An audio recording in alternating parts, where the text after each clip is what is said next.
we've basically figured out a way between us and our teams, the way that developers should be writing software. And that's really, the ethos that we've, kind of ingrained in our team. So I know that it's tough and there's, some random ML engineer at some big company that's like, man, I want to go start a startup and do something. But like open source is a great way to get started. Like build your expertise up and then, take those ideas and try to commercialize them. Hey, this is Brian, and you're listening to JAMstack Radio, a bi-weekly series where we discuss modern web development with maintainers, founders, and developers. JAMstack Radio is brought to you by Heavybit, the leading investor in developer-first startups. For more information, visit heavybit.com. If you're interested in being a guest on the show, or if you'd like to suggest a topic, find us on Twitter at JAMstack Radio. Welcome to another installment of JAMstack Radio. On the line, we've got DeVaris Brown and Ali Hamidi, both from Meroxa. So, DeVaris, why don't you introduce yourself first, and then we'll hear from Ali. Yeah. Hi, everybody. I'm DeVaris Brown, CEO and co-founder of Meroxa. Hi. Ali Hamidi. I'm the CTO and the other co-founder at Meroxa. Thanks for having us, B. Yeah. Honestly, I've been hearing about Meroxa so much. Y'all open source some stuff pretty recently, actually, as well. So that's been in my feed. Hearing about Meroxa from like VCs as well, which we don't have to get into how I'm talking to VCs right now. But I guess we can start like, what is Meroxa? Like, what are y'all working on? Yeah, we are a real-time data platform that allows people to solve problems with real-time data very easily. And so our whole shtick is we believe that the world will be real-time by default in the future. And they should not care about the infrastructure, but yet they should care about bringing customer value in real time. And so we are, just building a platform that allows them to build data products faster with real-time data. Excellent. So, Ali, I'm curious, is this something that y'all were working together on? Like, how did you get involved? Not necessarily this sort of space, but yeah, previously, both DeVaris and I were working at Heroku. I was a lead engineer on the Heroku data team, mainly focused on the Kafka and Cassandra offerings. And so really working around sort of large-scale streaming data.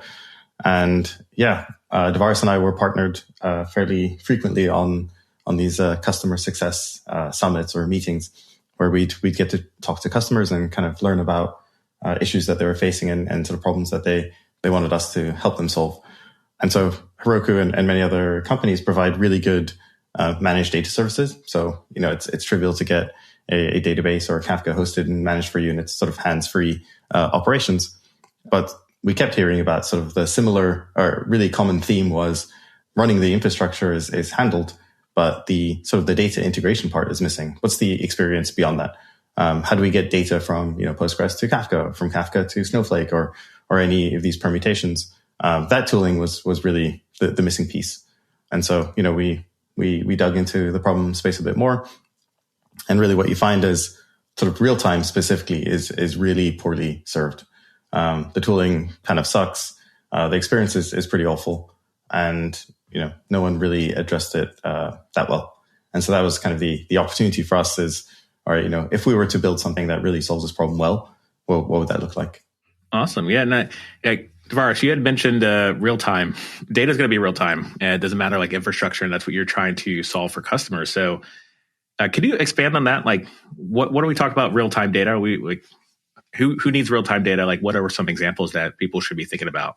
Yeah, I mean, everybody needs real time data, right? Because you want to provide your customers the most contextual, relevant experience in the moment that they need it, right? So, I've talked about like a weekend in Vegas before. It was like, you get there on a Friday and you leave on a Sunday. But because of all of the like hospitality management systems not being able to get hooked up, they don't have any visibility into like when their most valued VIP customers are checking in or doing activities, right? Until well after they left. And so, they're losing revenue because just simply that their data can't get processed fast enough, right?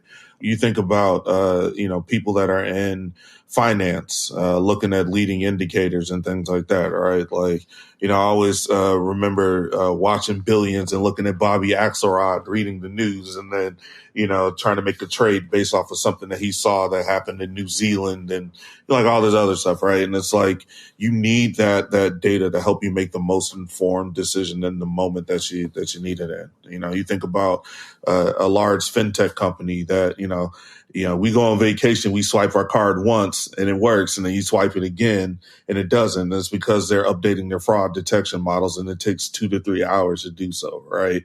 And so if you can basically look at anomalies in real time, that's one of the things that essentially, real-time data can help you, start building and rebuilding those models in real time. So there's so many of these use cases that are out there that can benefit from real time.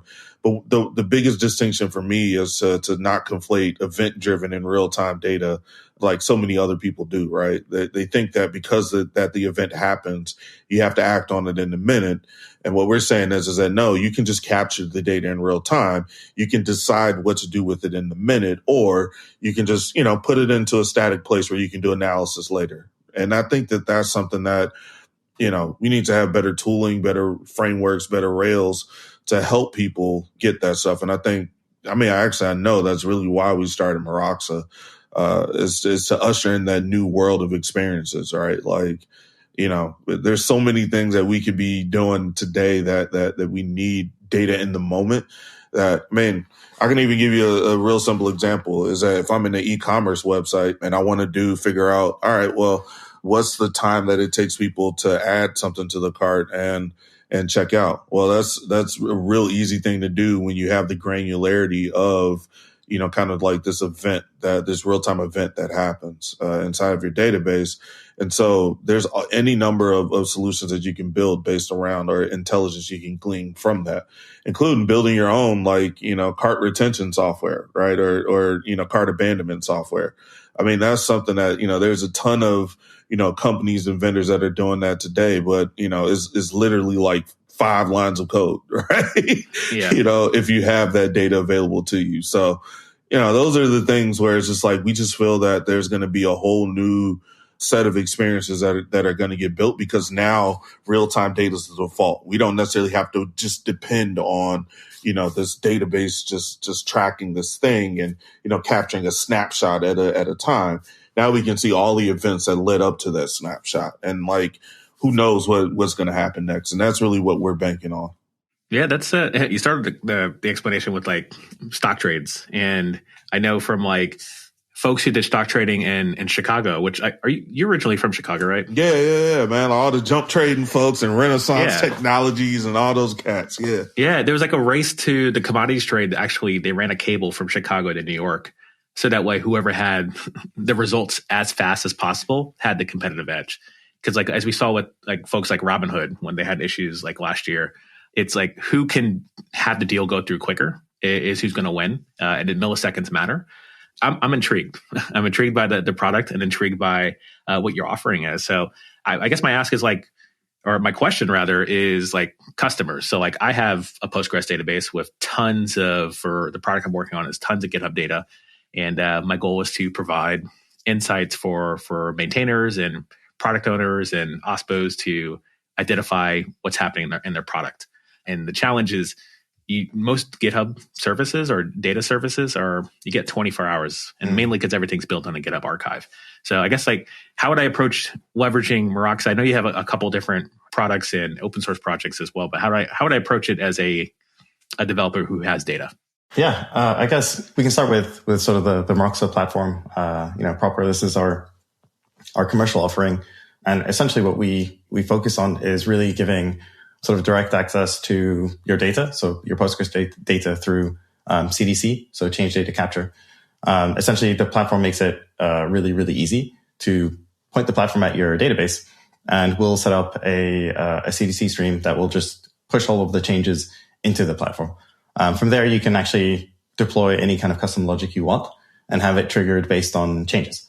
And so I don't know, obviously, the details of what your product is, but I'm imagining something like something happens on a GitHub repo that change ends up in your database somehow, that will get filtered into the Meroxa platform. And you can write some custom logic to say, all right, if I see, one of these events, transform it in this particular way, enrich it with some other additional data, maybe hit the GitHub API, get some richer information, do whatever you want, really.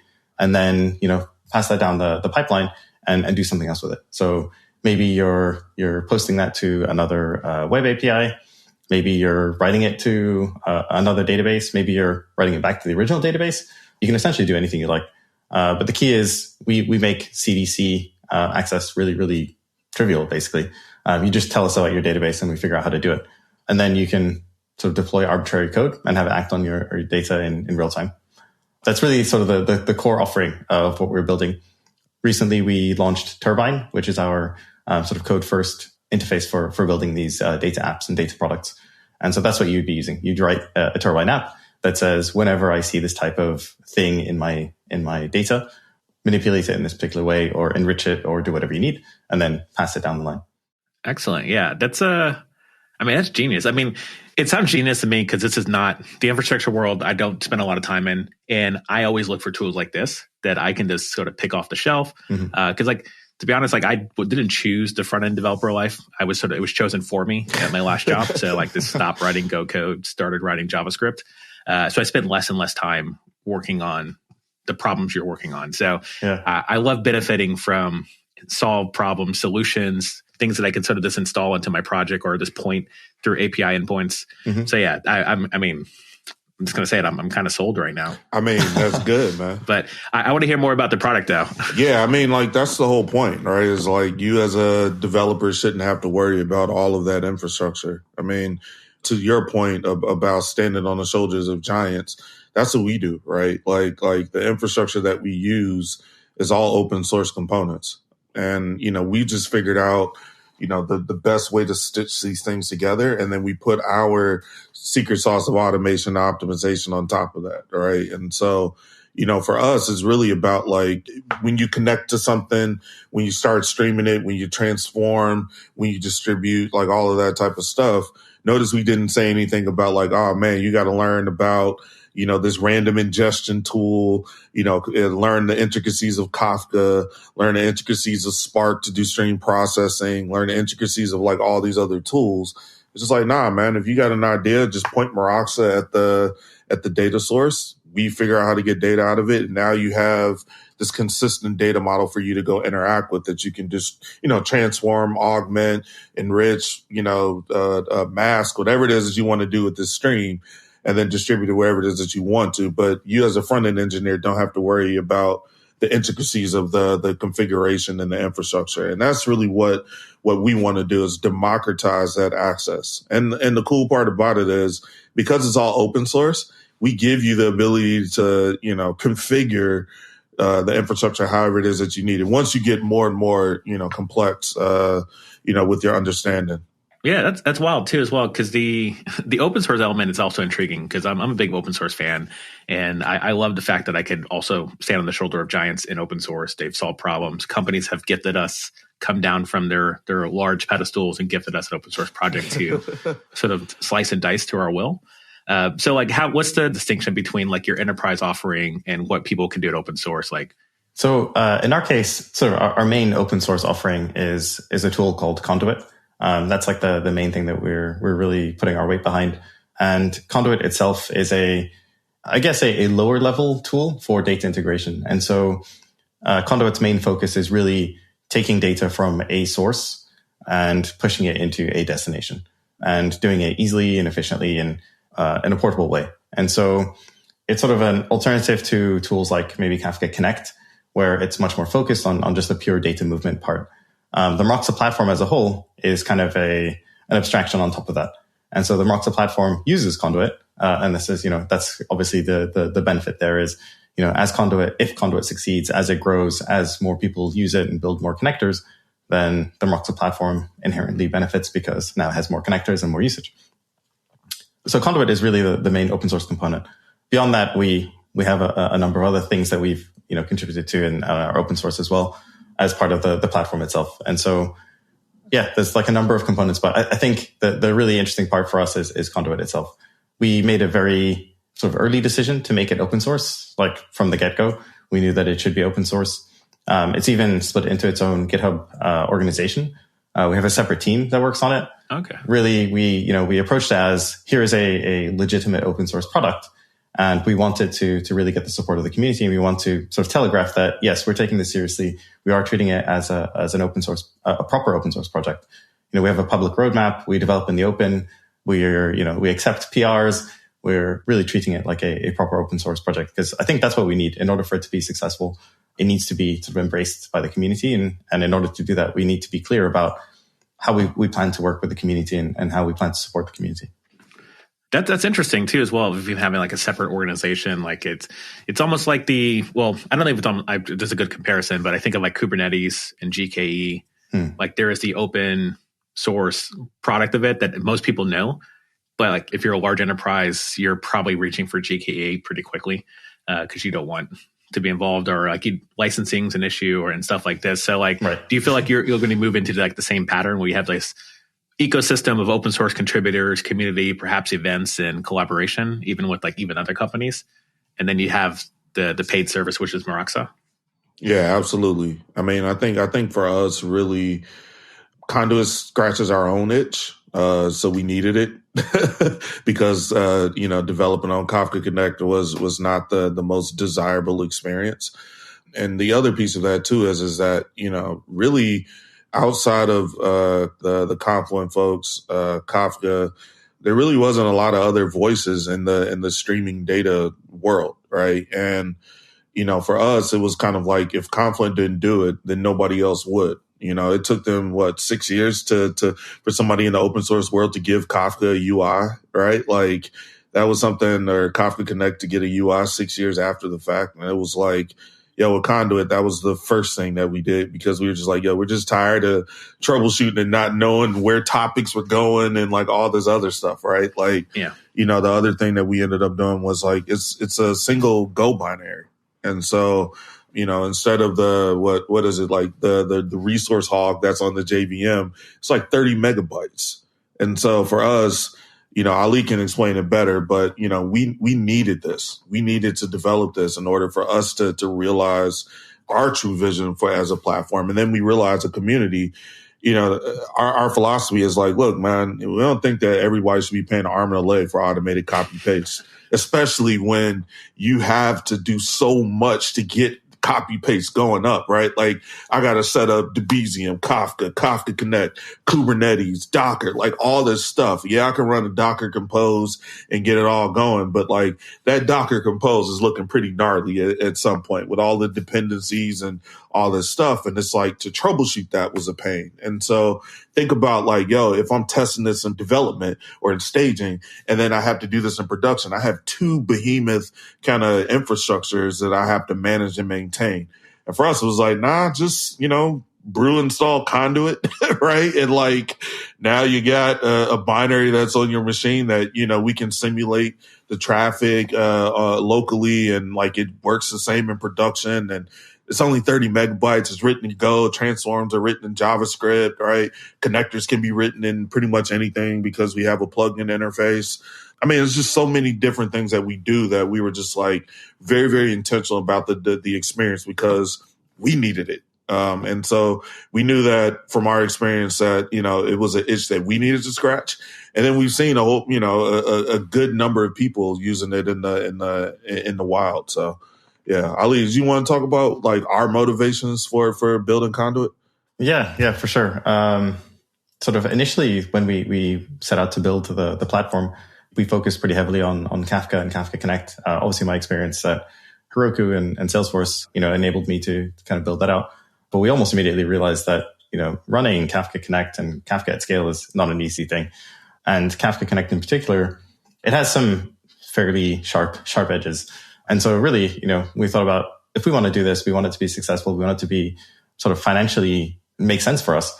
Kafka Connect is sort of the pathological worst case scenario for resource usage for a managed service. And so like a big motivator for us is, all right, we want this to succeed and we want it to be, financially feasible. So what do we do to fix this? And so, we set about looking at different technologies and fundamentally, what made sense for us was to build it in in something that's a little bit more, significantly more resource efficient. And then, along the way, we collected all these sort of laundry list of issues that we'd faced running Kafka and Kafka Connect at scale. And so we just set out to address them all, basically. So, having a single binary, we actually relaxed the constraint on Kafka. So at a minimum, if you want to write a Kafka Connect connector, then you need Kafka Connect, Kafka itself, and Zookeeper. And so that's like 3 distributed systems in order to test a connector. And that doesn't even include the thing that you're connecting to. So if you want to do like Postgres, that's like 4 things that you're deploying. And so in our case, we relax that constraint. And so you just have Conduit.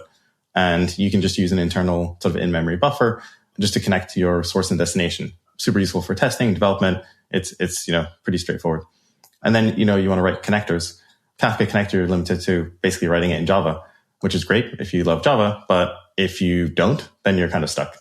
So in our case, we made the decision to make that a little bit more flexible. So building on top of HashiCorp's Go plugin mechanism. So essentially, you can write a plugin in any language. And as long as you implement that interface, you can connect it. And so a side effect of that, which is pretty awesome for us, is that we have a Kafka Connect connector wrapper. And so essentially, if you already use Kafka Connect, you can bring those connectors with you, drop them into the wrapper, and use them with Conduit. And so we have like a nice migration path. And now you can remove the constraint of Kafka, use Conduit, benefit from all the other, changes and improvements that we made to Conduit, but kind of protect your investment in the actual connector ecosystem. And so, we basically set out to address all of these pain points for us. Excellent. Yeah, I love it. I love the story. I love what you're all working on. I also totally understand why so many people have reached out to me and said, I need to talk to the Meroxa team about what I'm working on. Because I can get into it on the picks, to be honest. But yeah, I guess my question is like, y'all been around for a couple of years in Meroxa, right? Yeah, man, almost 3 years. It's crazy. It is amazing. So you guys started right before the pandemic then? Literally right before. Yeah. Okay, so how is sort of growing the team been during the past couple of years? I mean, knock on wood, the pandemic really hasn't affected us because we've been remote first. We set out to build an extremely diverse team from jump. And so for us, it's like, we'll just go find the dopest engineer wherever they may be.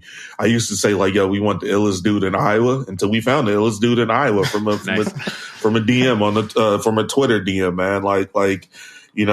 And like, that's the type of stuff that we wanted to do is just really democratize access to opportunity. And I think that that's what we've done. And we have one of the most skilled, diverse teams that's out there, right? Like, you look at this call, I don't know how many founders that look like us, that you've had on this as technical founders, but you explode that out to the rest of the team. And like, we're 60% Black and brown. We're over 50% women.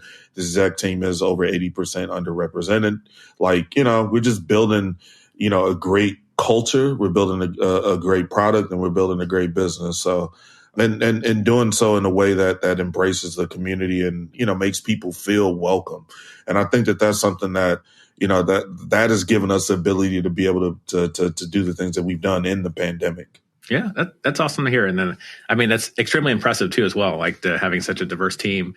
And like, no knock on other founders and companies, but like the assumption is that the diverse teams usually don't come with such a deep technical backed knowledge platform.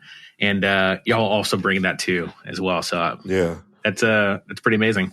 I mean, people don't realize like where me and you met at B. Dougie. Yeah. Me and you spoke at a Lesbians Who Tech panel together, right? That is true. Years ago, yeah. Years ago, and it's like because we just understood the power of creating these safe spaces. And I think for me, Ali, like the biggest thing that we can do is show that, yeah, you can be a founder of color and be technical. Like you can do all of this and be excellent. Like we're doing something that I don't think even the big companies aren't able to do, right? And like it's a combination of all of our experiences, and really that's the thing that separates us from everybody else is that like Ali doesn't like to thump his chest much, but I mean the Heroku Kafka offering was doing billions of events a minute for tens of thousands of Kafka clusters for thousands of customers, 5 nines for years, and the height of the resourcing was 6 people, right? Like to do that, you need to be on your stuff, right? You need to know how to do this, right? And so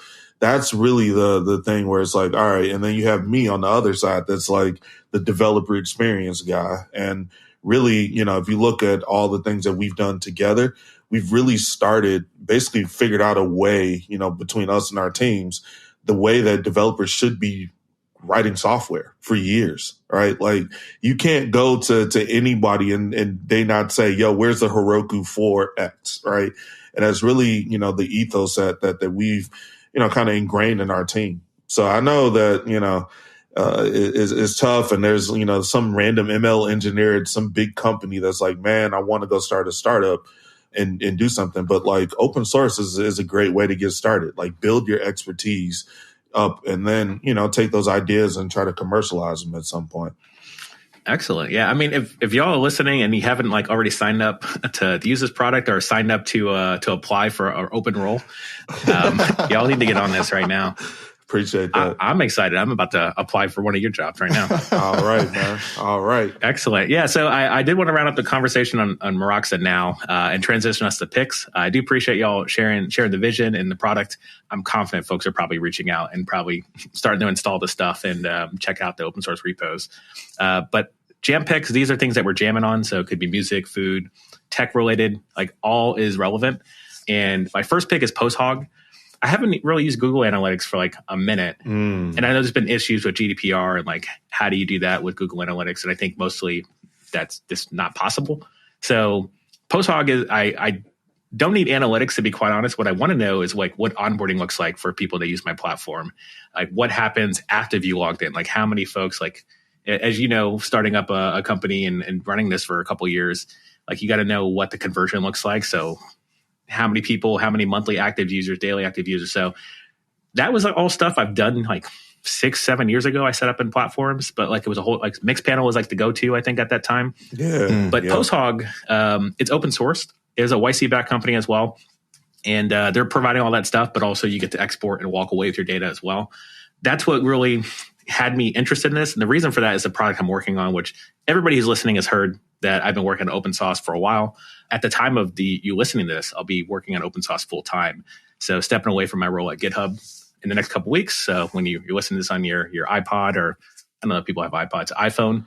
iPod. I was about to say, man, will you bring out your Motorola Razr? I mean, honestly, the way the kids are dressing today and like the people are bringing out the old school stuff. Like I saw Microsoft Zoom not too long ago on Twitter. That's true. Yeah. So I've got this product. I'm partnered with the founder of GetSense, who's also been a guest on the show. So we're going to co-found this open source together. And if you check out opensource.getsense.com, that is our data. So like we've been basically indexing GitHub projects and going to provide insights for folks. And kind of that's part of the reason why people keep reaching out to me to talk to you because it sounds like we could probably leverage some of your tooling. Oh, that's pretty dope, man. Yeah, I would like to say things that I've picked recently, man. I don't know if you saw yesterday, but that Kendrick Lamar video that came out. Oh, no, I didn't. Did not see that. He has a new album that's coming out May 13th, this Friday. It's called Mr. Morale and the Big Steppers. That is something that I am very, very interested in. And then not to, I don't really have a lot of time. So my time is mostly dedicated to the Conduit ecosystem. And these days, so my pick is definitely Conduit and writing connectors.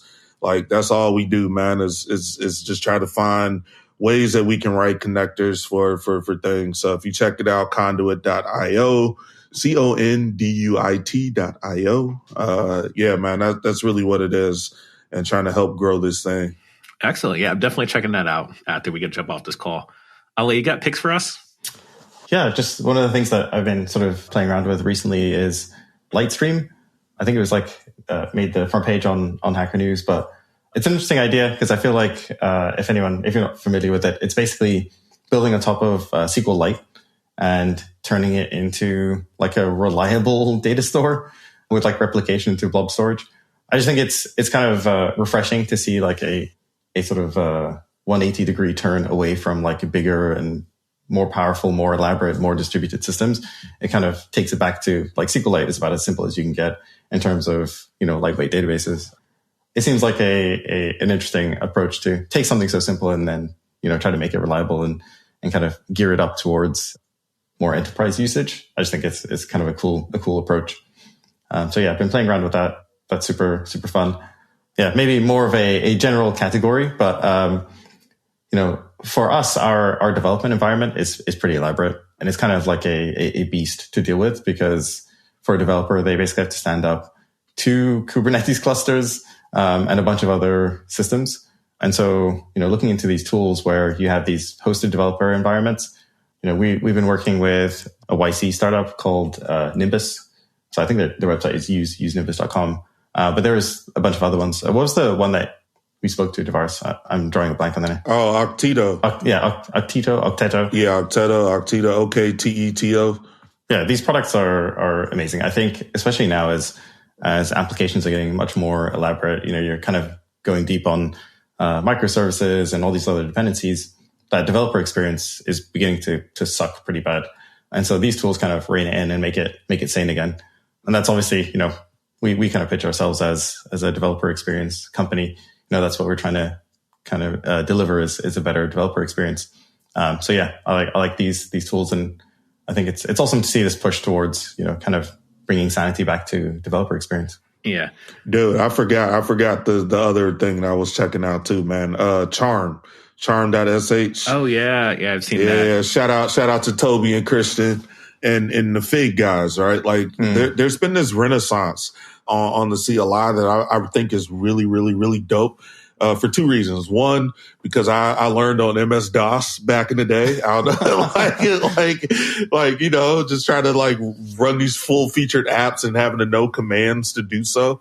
Even my mom knew MS-DOS commands, right? Like the terminal was a thing, and then it just went away, and then like now it's starting to come back. And I think, as developers who spend most of our time in the terminal, that's something that's like, it's pretty cool to see people actually building tools for us to build these better experiences. So yeah, I forgot about that until Ali said the Octeto guys, and I'm like, oh man, yeah, Charm and Fig, yeah, I dig those. Yeah, I do like these like the terminal tools and like these services to kind of bring like Heroku had a very good developer experience, like where everybody kind of knew the patterns of how to deploy and manage your deployment even in production. Yeah. And I like that now we're bringing that to things like Kafka and all these other services that I just haven't had time to learn. Because again, I've been so far removed working in JavaScript that when I need to go reach for something, it's like, I have no idea what I'm doing. You aren't alone, man. You aren't alone. There's definitely a pattern. That's why we're here. Yeah. We're here to help. Excellent. Yeah. So appreciate the help and talking through this. Yeah. And listeners, keep spreading the jam. That's all we have time for today. If you're interested in being a guest on the show, or if you'd like to suggest a topic, find us on Twitter at JAMstack Radio. This show is brought to you by Heavybit, the leading investor in developer-first startups. To learn more about Heavybit, visit heavybit.com.